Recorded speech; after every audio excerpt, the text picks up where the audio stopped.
Hello, আমি রাহুল। তোমরা আছো আমার সাথে ম্যাথস এক্সট্রা ক্লাসেসে। আমি ক্লাস 12 এর এবিটিএ টেস্ট পেপার নিয়ে আলোচনা করছি। এবিটিএ টেস্ট পেপারে গ্রুপ এ পেজ 78 এর ফার্স্ট প্রবলেম দেখো কি বলেছে। তার আগে শুনে নাও, আমি যে সলিউশনটা করাবো সেটা শর্ট মেথডে করাবো। তোমরা বাকি যদি আমি সলভ করে বাকি পিডিএফটা আমি টেলিগ্রাম এই নামে যে চ্যানেলটা থাকবে টেলিগ্রামে, সেখান থেকে ডাউনলোড করে নেবে। দেখো ফার্স্ট কোশ্চেন কি বলে দিয়েছে। ফার্স্ট কোশ্চেন বলে দিয়েছে f of x is equals to 5 minus x square and g of x is equals to 3x minus 4. Then f compose g of minus 1 এর রেজাল্ট কত? f of g of minus 1, আচ্ছা g of minus 1 এর result কত হবে? 3 of minus 1 minus 4 minus 3 minus 4 minus 7, তাহলে পেয়ে গেলাম কত? g of minus 1 minus 7। আচ্ছা f of minus 7 এর রেজাল্ট কত হবে? 5 মাইনাস অফ মাইনাস 7 এর whole square, 5 minus 49 minus 42, answer হয়ে গেল কত? মাইনাস 42। এই যা অ্যান্সার তো নেই, তাহলে অ্যান্সার বি হবে। বি 44 করে ফেলেছে, এটা মাইনাস 42 হবে। সেকেন্ড কোশ্চেন দেখো, ভুল করিনি তো কোথাও?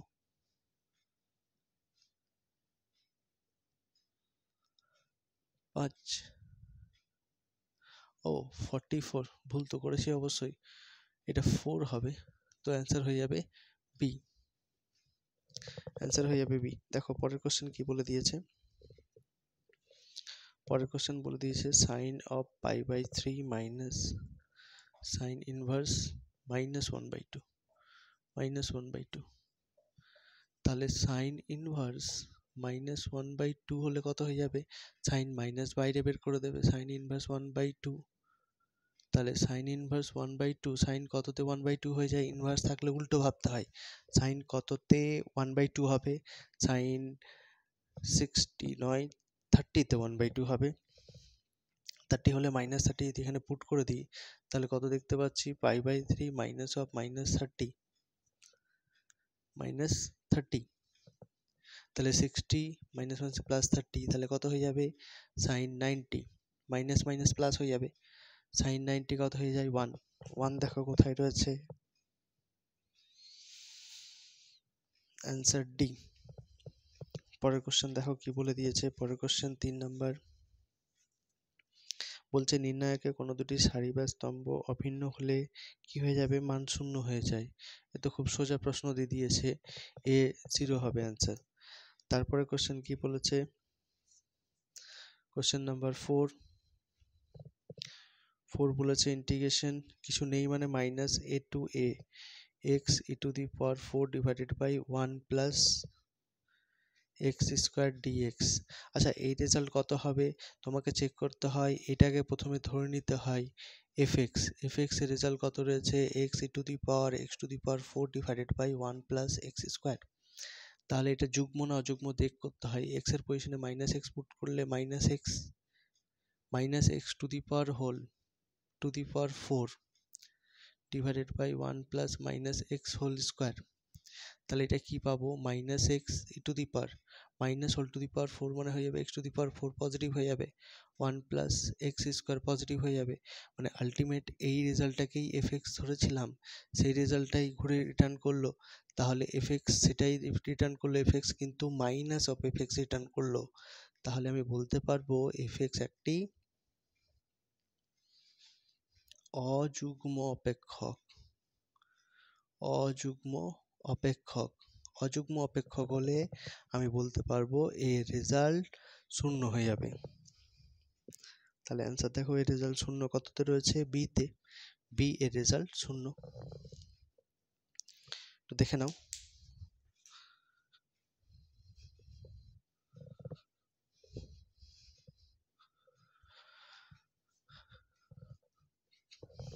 ফোর হলো 5 থেকে দেখছি।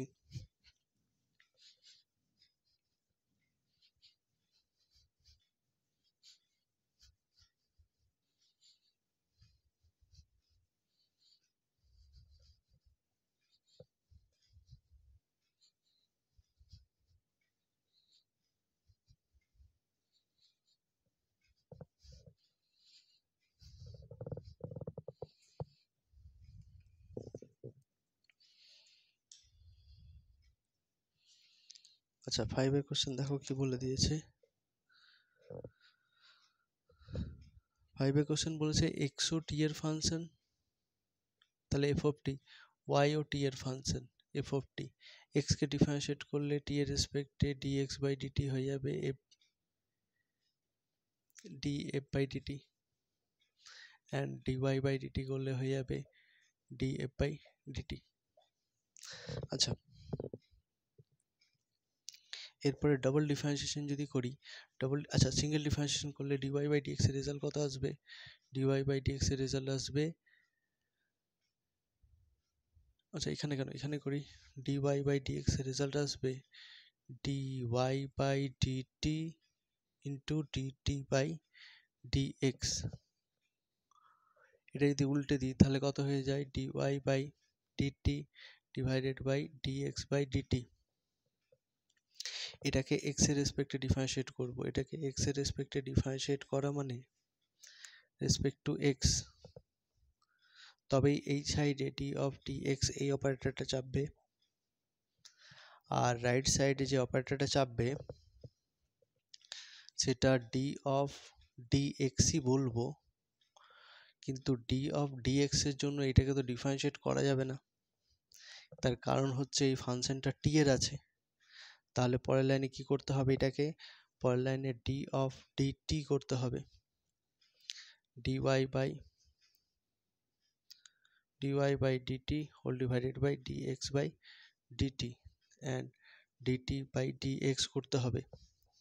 তাহলে এটা u, এটা v, v যদি হয়ে যায় তাহলে dx বাই dt সেটার whole square u by v। আচ্ছা d of dx u by v এর ডিফারেন্সিয়েশন হয়ে যায় v স্কোয়ার, v ওপরে গিয়ে আনচেঞ্জ u এর differentiation minus u unchange v এর ডিফারেন্সিয়েশন, তাহলে v স্কোয়ার করলাম, v ওপরে গিয়ে আনচেঞ্জ রাখলাম dx বাই dt, এটা ডিফারেন্সিয়েশন t এর রেসপেক্টে হলে কত হয়ে যাবে d2y by dt2 minus dy by dt unchange থাকবে অ্যান্ড এটা হয়ে যাবে d2x বাই dt2, আর এটা উল্টে দিলে কত হয়ে যাবে 1 বাই dx বাই dt। তাহলে ফাইনাল রেজাল্টে যদি দেখতে পাই তাহলে এটা মাল্টিপ্লাই করলে কত হয়ে যাবে, এটা কিউব হয়ে যাচ্ছে, এটা কিউব হয়ে যাবে, তাহলে ফাইনাল অ্যান্সারটা যেটা হবে dx বাই dt সেটার হোল কিউব, অ্যান্ড এই রেজাল্টে যেটা পড়ে থাকবে সেটা হচ্ছে dx by dt d2y by dt2 minus dy by dt and d2x by dt2। তাহলে অ্যান্সারটা দেখো কত, অ্যান্সারটা রয়েছে বি, অ্যান্সার হয়ে যাবে বি। আচ্ছা একটু দেখে নাও পরের কোশ্চেন দেখি কি বলেছে।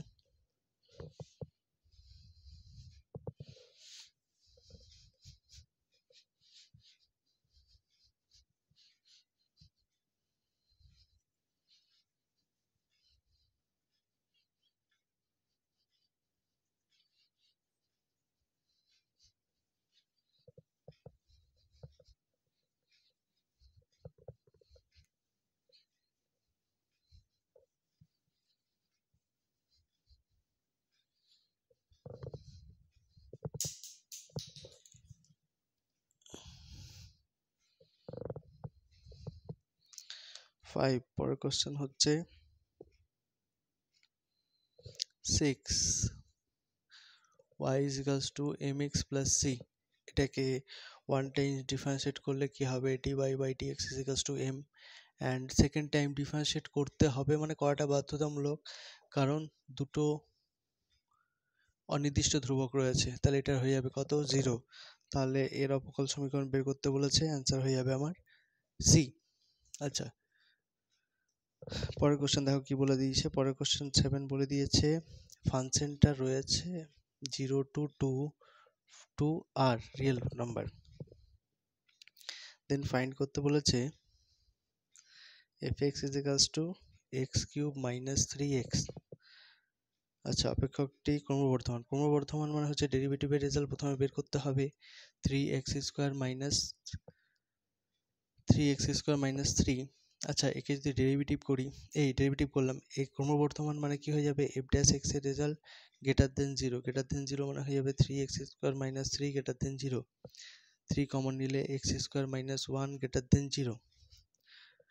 আমি দেখতে পাচ্ছি x² - 1 গ্রেটার দেন 0 মানে x এর ভ্যালু কি হয়ে যাবে, গ্রেটার দেন মানে x এর ভ্যালু 1 এর থেকে বড় আর x এর ভ্যালু -1 এর থেকে ছোট। তো -1 এর থেকে তো ছোট হতে পারে না x এর ভ্যালু, তাহলে x এর ভ্যালু কোথায় হবে, x এর ভ্যালু 1 এর থেকে বড় হবে। 1 এর থেকে বড় হলে কোথায় যাবে, 1 to infinity? আমি বললাম না, 1 to infinity হবে না, কত দূর যাবে, 2 পর্যন্ত। তাহলে অ্যান্সার হয়ে যাবে x belongs to 1 to 2, infinity পর্যন্ত যেতে পারবে না, 2 তে গিয়ে সীমাবদ্ধ। তাহলে x belongs to 1 to 2, 1 to 2 কোথায় রয়েছে দেখো, অ্যান্সার এ।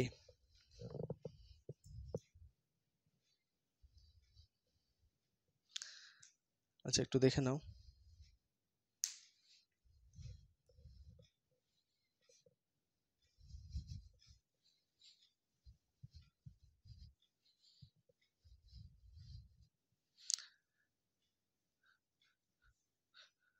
আচ্ছা, কারোর যদি এটা মনে না নেই তাহলে তো সমস্যা হবে।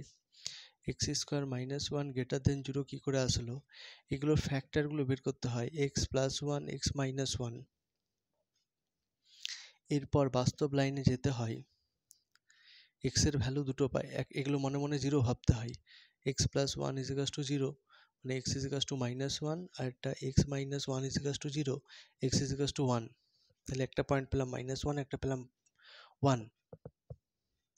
তারপর চেক করতে হয় এর মধ্যে তুমি যে কোনো একটা বিন্দু নিয়ে নাও, -5, এখানে পুট করো, -5 + 1 -5 - 1, এটা কত আসবে, -4, এটা কত আসবে, -6। তাহলে মাল্টিপ্লাই করলে 24, গ্রেটার দেন 0 হচ্ছে, স্যাটিসফাই করছে, মানে এই ইন্টারভ্যালটা হবে।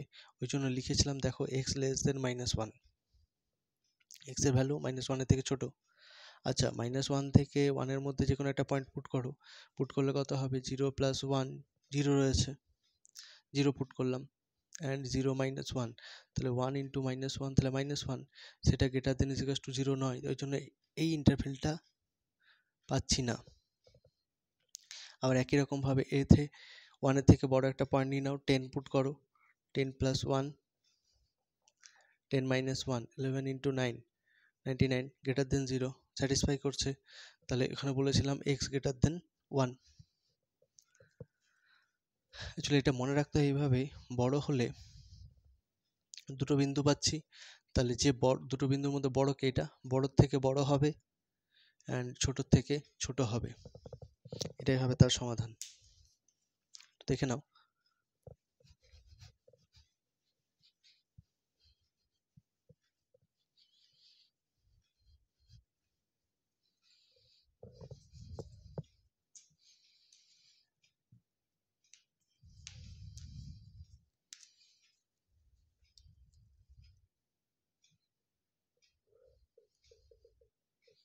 প্রবলেম নাম্বার 8, এ ভেক্টর একটা বলে দিয়েছে i cap plus 3j cap minus K cap, and B vector বলে দিয়েছে 2i cap plus 6j cap plus lambda কে ক্যাপ। দেন বলেছে ভেক্টর দুটি সমান্তরাল। আচ্ছা, ভেক্টর দুটি সমান্তরাল হলে বলতে পারবো প্রথম ভেক্টর ইন্টু ল্যামডা ইন্টু দ্বিতীয় ভেক্টর, কোনো একটা কনস্ট্যান্ট ল্যামডা না নিতে এম নিই, এম না নিলে পি নিই, পি বি ভেক্টর। তাহলে পরের লাইনে বলতে পারবো এ ভেক্টরের রেজাল্ট কত আছে, i cap plus 3j cap minus K cap, and p b vector 2i cap 6j cap plus lambda K cap. তাহলে দেখতে পাচ্ছি i cap plus 3j cap minus K cap 2pi cap plus 6pj cap plus lambda p k cap. তাহলে একটা ভেক্টরের সাথে ইজিকাস to hold করলে, সমান hold করলে আমি কি বলতে পারবো, আয়ের সহগ ওপারের আয়ের সহগের সাথে সমান হবে, জে এর সহগের সাথে সমান হবে, অ্যান্ড কে এর সহগের সাথে সমান হবে। তাহলে এখানে পি ইজিকাস টু কত পেয়ে যাচ্ছি, 1/2, পি ইজিকাস টু 3/6, 1/2, পি ইজিকাস টু হয়ে যাবে -1/, আচ্ছা ল্যামডার ভ্যালু ফাইন্ড করতে বলেছে, তাহলে ল্যামডা ইজ ইকুয়ালস টু হয়ে যাবে -1/p। পি এর ভ্যালু এটা যদি হয়ে থাকে, পি এর ভ্যালু বসিয়ে দেবো, 1/1/2, উল্টে গেলে হয়ে যাবে কত, -2। ল্যামডার ভ্যালু হয়ে যাবে -2। দেখো কততে -2 রয়েছে, অ্যান্সার ডি। প্রবলেম নাম্বার 9 দেখো কি বলেছে। প্রবলেম নাম্বার 9 বলছে সাফল্যের সম্ভাবনা, পি এর রেজাল্ট বলে দিয়েছে 1/4, সমক পার্থক্যর মান হচ্ছে 3। তাহলে সমক পার্থক্য মান হচ্ছে NPQ, রুট ভ্যালু মানে হচ্ছে 3। আচ্ছা পি যদি এটা হয়ে থাকে, আচ্ছা পি এর ভ্যালু যদি এটা হয়ে থাকে, তাহলে p plus q is equals to জানি আমরা 1, তাহলে কিউ ইজ ইকুয়ালস টু হয়ে যাবে 1 মাইনাস পি। 1 মাইনাস 1/4 মানে হয়ে যাবে কত, 3/4। আচ্ছা NPQ এর রেজাল্ট হয়ে যাবে 3 হোল স্কোয়ার, উভয় পক্ষে বর্গ করলে 3 হোল স্কোয়ার হয়ে গেল। আচ্ছা কিউ এর রেজাল্ট যদি এটা বসিয়ে দিই, তাহলে NP ইজ ইকুয়ালস টু কত পাবো, 3/4 ইজ ইকুয়ালস টু 9, 3 3 যা 9, তাহলে NP ইজ ইকুয়ালস টু পেয়ে যাবো 3 × 4 12।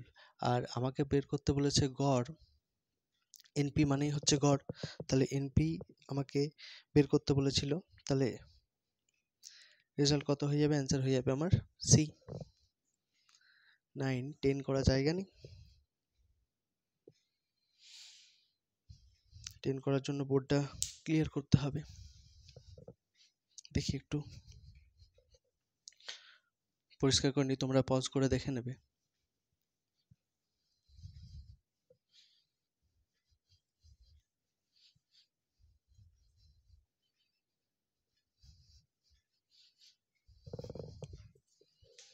প্রবলেম নাম্বার 10 দেখো কি বলে দিয়েছে।